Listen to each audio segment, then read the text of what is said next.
好，观众朋友，今天在军事上的消息，赶快来看到的是加拿大的这一次的军机又再次的闯入这个东海了。我们来看到中国大陆解放军这一次有哪一个反制的方法？这又是这一架大家所熟悉的加拿大皇家空军 CP-140极光海上巡逻机。我们看到了这一次又出来了，打着是监视北韩走私的这个旗号，悍然的闯入了东海的空域。他说这个执行的叫做霓虹行动，要监视北韩的走私，接着就逼近了大陆的防空识别区，甚至一度是压到了钓鱼台最东端的无人岛的上空。这个时候，大陆赶快紧急出动了它的苏30的战机，伴飞30分钟，但是仍然看到这个加拿大它的飞机、它的军机仍然是不愿意撤离的。于是最后我们看到大陆是出动了它的歼16战机，并且在上面挂载了包括霹雳15跟霹雳10的导弹。近距离的来做拦截，双方当时根据了解，最近的时候只有60公尺的距离，这是中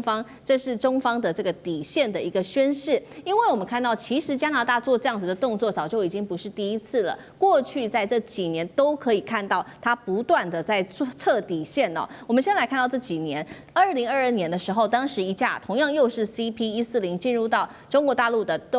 中国的东海的上空，被歼10近距离伴飞之后驱离，双方当时甚至距离不到5公尺。2023年，同样他又打着监视北韩船只的名号来接近，被歼16挂实弹给逼退。去年2024年的时候，5月，他更是军机抵近了南海这边，说要做侦查，被解放军以警告弹道来做锁定。所以节目一开始特别来请教赖老师怎么看加拿大这一次说是带美来探路的行为，好像看起来越来越频繁了。那么接下来这样子的一个抵近侦查，是对于解放军来说进行情报的刺探吗？还是他不断的在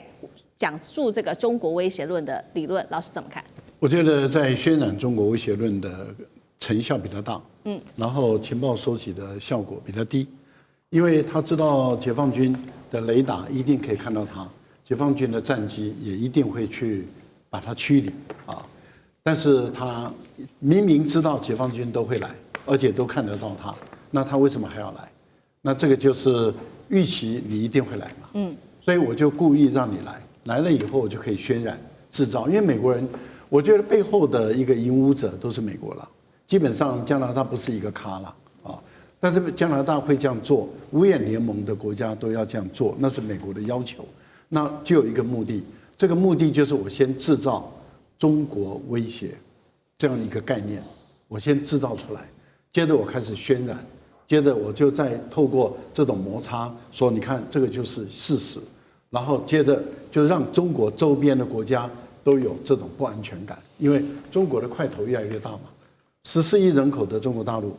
它的科技能力、经济能力，还有它的国际政治的影响力、外交能力，最重要的就是它的军事实力。目前来讲，事实上上升到跟美国并驾齐驱这么的强大的情形下的时候，那怎么样能够制造周边的国家的不安全感？那就是去创造矛盾，创造摩擦。这就是一种渲染，然后接着开始透过他的官员到处讲，还有透过他的智库到处讲中国威胁论。那一旦很多国家啊，这个尤其是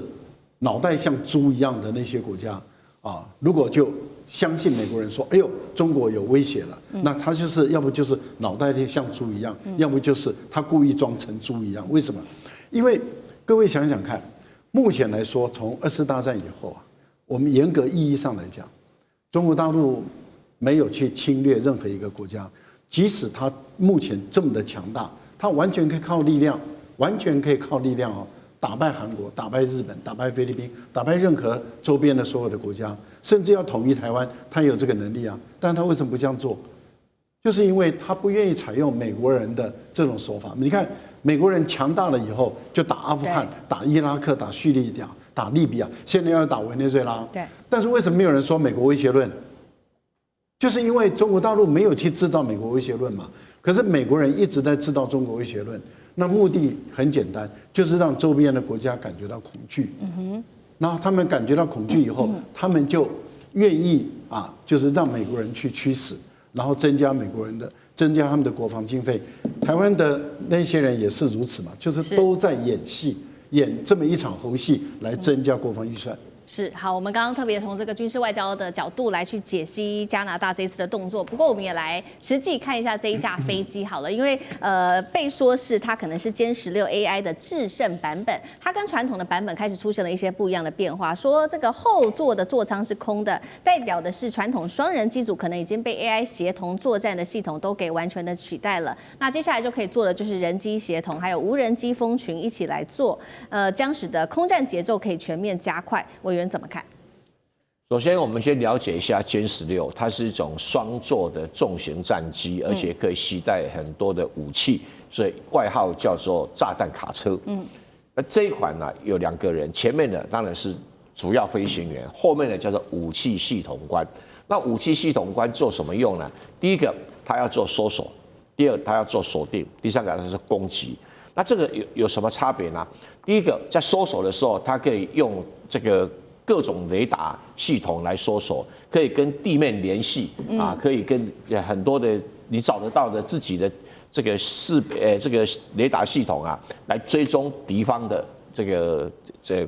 目标。那第二个呢，就是所谓攻击。那你攻击的时候，你要选择怎么锁定。那锁定好了以后，你用攻击的时候，你要选择什么武器？到底你是要用反辐射这个飞弹去打这个雷达，还是你要用巡弋飞弹去打这个什么地面上的目标啊？还是你要用这个精准炸弹，或者说你要用这个空对空的飞弹？那空对空的飞弹，你要用近程的这个霹雳10还是中程的霹雳15？都是武器官在很短的时间做选择啊，然后在攻击的时候，你还要不断的把目标的变动的数据啊，从各个地方传来传出去，互相去搭配啊，这个是整个的武器系统官做的事情。可是同时的，它在所谓的操作的武器里面呢，还包括什么？包括无人机，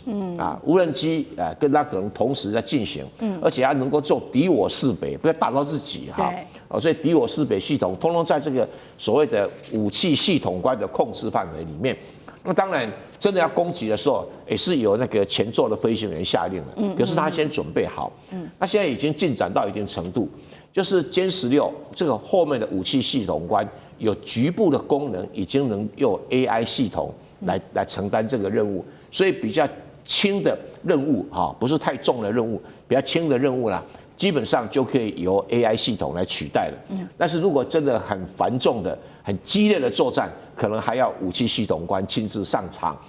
这个就是2个的差别。但我们知道，终有一天这个武器系统会取代武器系统官，这可能性是会出现的。那现在中国大陆已经进展到这个程度了哈。对。那美国还没进展到这个程度，美国还没有哈，没有。那以目前被这个找到的资料呢，那它的确是已经面板都换成那种所谓的 AI 系统在运作的面板了。那就表示说，它真的已经实验过好几次，才飞出去恐吓一下加拿大的军机。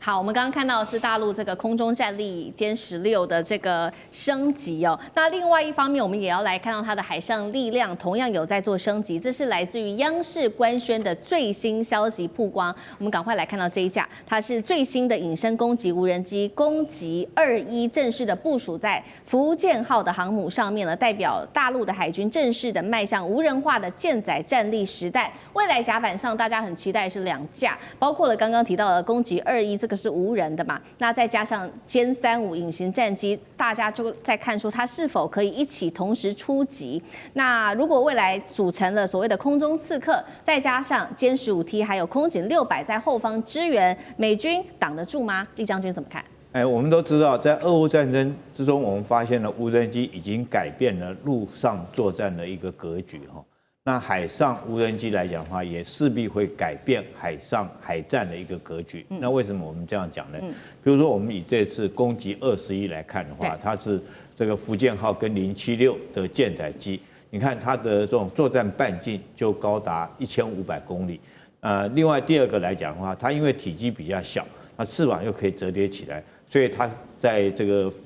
这个比有人机来讲，它可以携带的量更多哈。那1500公里的作战半径，那你就知道什么意思，就是整个航母战斗群的防护网就可以到1500公里。那如果说是在平时的时候，它这个飞行时间有6个钟头，它可以在这边这个整个来讲实施巡逻跟侦查收集相关的情报，这是平常时候。如果说作战的时候，一旦发生有战情的话，它可以率先攻击，因为它是无人的嘛，所以就没有这个飞行员损失的问题。那第二个来讲的话，我们看如果作战的时候，它当然可以跟歼35搭配担任 A 射 B 岛的角色，它可以先期前出攻击。那另外来讲的话，这个攻击21它有2个弹仓，总共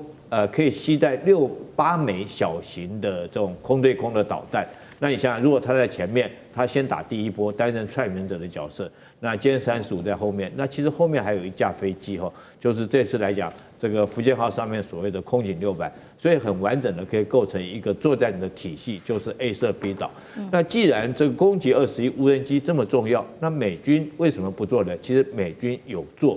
美军之前发展的叫做 X47B 的舰载无人机。但是最后美军研发失败了，到现在做不出来。为什么做不出来了？因为它没有办法降落。你知道这个有人机来讲的话，因为飞行员他在飞机上面，他可以控制，他可以在这个降落甲板的时候是非常这个需要很精密、很小心、很仔细，而且是高超的难度的动作。飞行员的心理素质都要很高。那你想想看，无人机来做这种降落，它难度可能会更难、更高。但是所以美军那时候这款这个无人舰载机，他又放弃了，他就不生产了，他只能现在来讲的话，去这个川普昨天讲的嘛，他要生产第6代的，还是有人的舰载机那这为什么 B21可以做到呢？大家看一下，它有几个特征，它跟攻击时有两点不一样。第一个，它这个折叠的翅膀那边有个痕迹，有一条的折痕代表它翅膀可以折叠起来，可以容纳更多的飞机。大家如果注意一下它的尾翼部分就是翅膀尾巴那边来讲的话，攻击时是2片，它是分成3片，可见的它气动布局可以更精密，可以更精准。所以那第3个来讲的话，大家可以注意，它跟攻击11做比较的话，它的翅膀是比较大，翅膀比较大，代表它的这种升力来讲就比较足够，那可以让它很安妥的可以降落甲板。所以就无人机这一段来讲的话，是改变未来海战的格局。但是美军来讲，到现在为止，他们自己还没办法研发出来。好，谢谢厉将军。那我们休息一下，马上回来。地缘政治、美中之争、战略价值、强权崛起、小国生存，现在与未来洞悉事件走向，掌握世界脉动，全球观点尽在环球大战。